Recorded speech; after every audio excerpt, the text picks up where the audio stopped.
cura é uma espiral. Isso significa que ao praticar qualquer tipo de modalidade de cura, você vai encontrar altos e baixos. E só essa ideia já desmistifica muitos mitos sobre se curar. Mas afinal, o que está por trás dos mitos de cura? Descubra o lado obscuro da cura para que você possa criar uma relação ainda mais profunda consigo mesma. Eu me chamo Evelyn Rose e eu estou aqui para te guiar com um fio de segurança ao seu interior.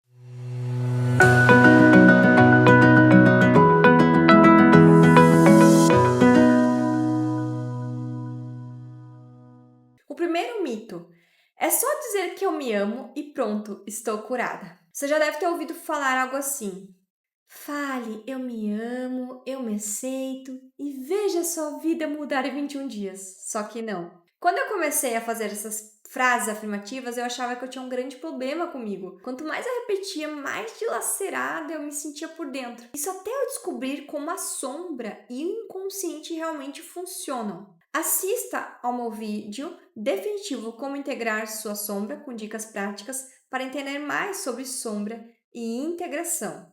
As frases afirmativas vêm da parte cognitiva do cérebro, o neocórtex, e supostamente influenciariam as partes mais primitivas, como o sistema límbico e o sistema reptiliano. Mas na prática, isso não acontece sempre. Essas frases elas podem funcionar como um anestésico temporário ou até evocar uma faísca de esperança, mas muitas vezes acabam sendo apenas pensamentos mágicos ou falsa positividade. Para entender mais sobre isso, veja o vídeo Pensamento Mágico está te sabotando? Aprenda a agir de verdade. Agora eu vou te contar a história de Teresa. Teresa tem 49 anos, é bancária, divorciada e mãe de 4 filhos. Após descobrir a traição do seu marido, decidiu que não aguentaria mais viver assim. Pediu divórcio depois de se aposentar e buscou um grupo de mulheres para trabalhar sua dependência emocional e os padrões de salvadora. Teresa começou a praticar frases afirmativas como eu me amo e eu me aceito. No início, essas frases abriram um novo mundo para ela.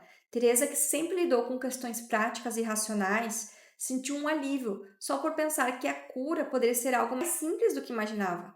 Porém, ao repetir essas frases, surgiram duas vozes internas. Uma dizia, não há nada aqui para ser amado, e a outra dizia, pare de mentir para si mesma. Em vez de se sentir curada ou aliviada, Teresa ficou ainda mais dilacerada.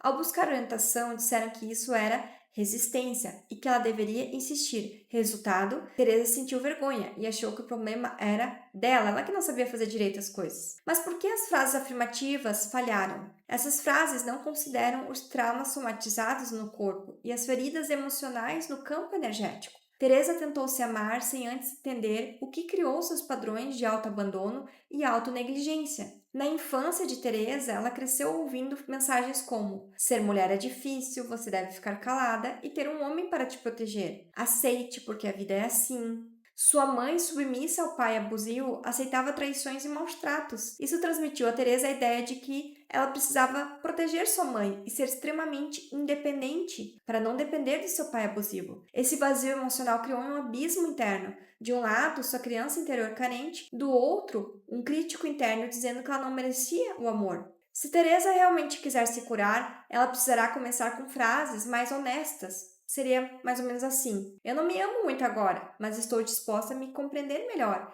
e a cultivar mais compaixão por mim mesma. Esse tipo de frase não nega a sombra e abre espaço para a curiosidade e a disposição de se amar de forma mais autêntica. Vamos para o segundo mito: a cura é sobre vencer e triunfar. Vivemos em uma sociedade comandada por arquétipos e aparências. Muitas vezes acreditamos que a cura virá como uma grande vitória, algo heróico e transformador. Mas a verdade é que a cura nem sempre parece uma vitória. Muitas vezes é um processo de entrega e abertura espiritual, de contato com emoções muito profundas e doloridas. Por exemplo, Teresa queria perdoar o ex-marido, mas percebeu que sua raiva não era apenas dele.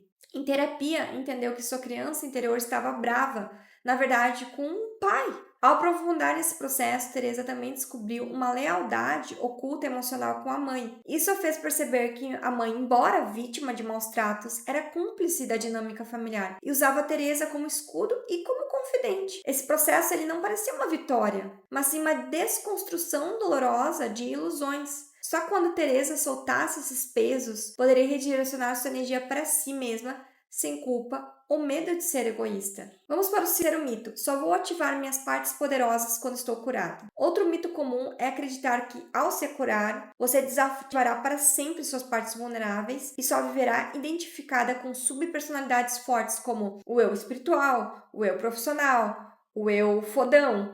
E isso não vai acontecer. Na verdade, o inconsciente é um organismo que vivo e não funciona sobre as regras do ego. Teresa, por exemplo, começou a se identificar com uma persona, grande mãe sábia, criando rodas de mulheres e alcançando popularidade. Porém, fora desse papel, ela sentiu um fracasso ao saber que o ex-marido estava com outra mulher mais jovem e que seus filhos apoiavam o pai. A verdadeira cura acontece quando aprendemos a sustentar nossos opostos internos sem negação ou fuga. Teresa ela vai precisar equilibrar sua persona forte com práticas de shadow work e cura da criança interior, acolhendo suas partes mais vulneráveis sem se sentir uma fraude. Então, a cura ela não é sobre alcançar um estado invulnerável, mas sobre aumentar a sua consciência, integrar as polaridades da sua personalidade. Quanto mais consciência, maior a capacidade de sustentar os opostos, sem se identificar exclusivamente com um ou com outro. Espero que esse vídeo te faça refletir ainda mais. Comente, compartilhe e indique nosso canal para crescermos juntas. Sua presença é essencial para irmos além da Matrix. Até logo!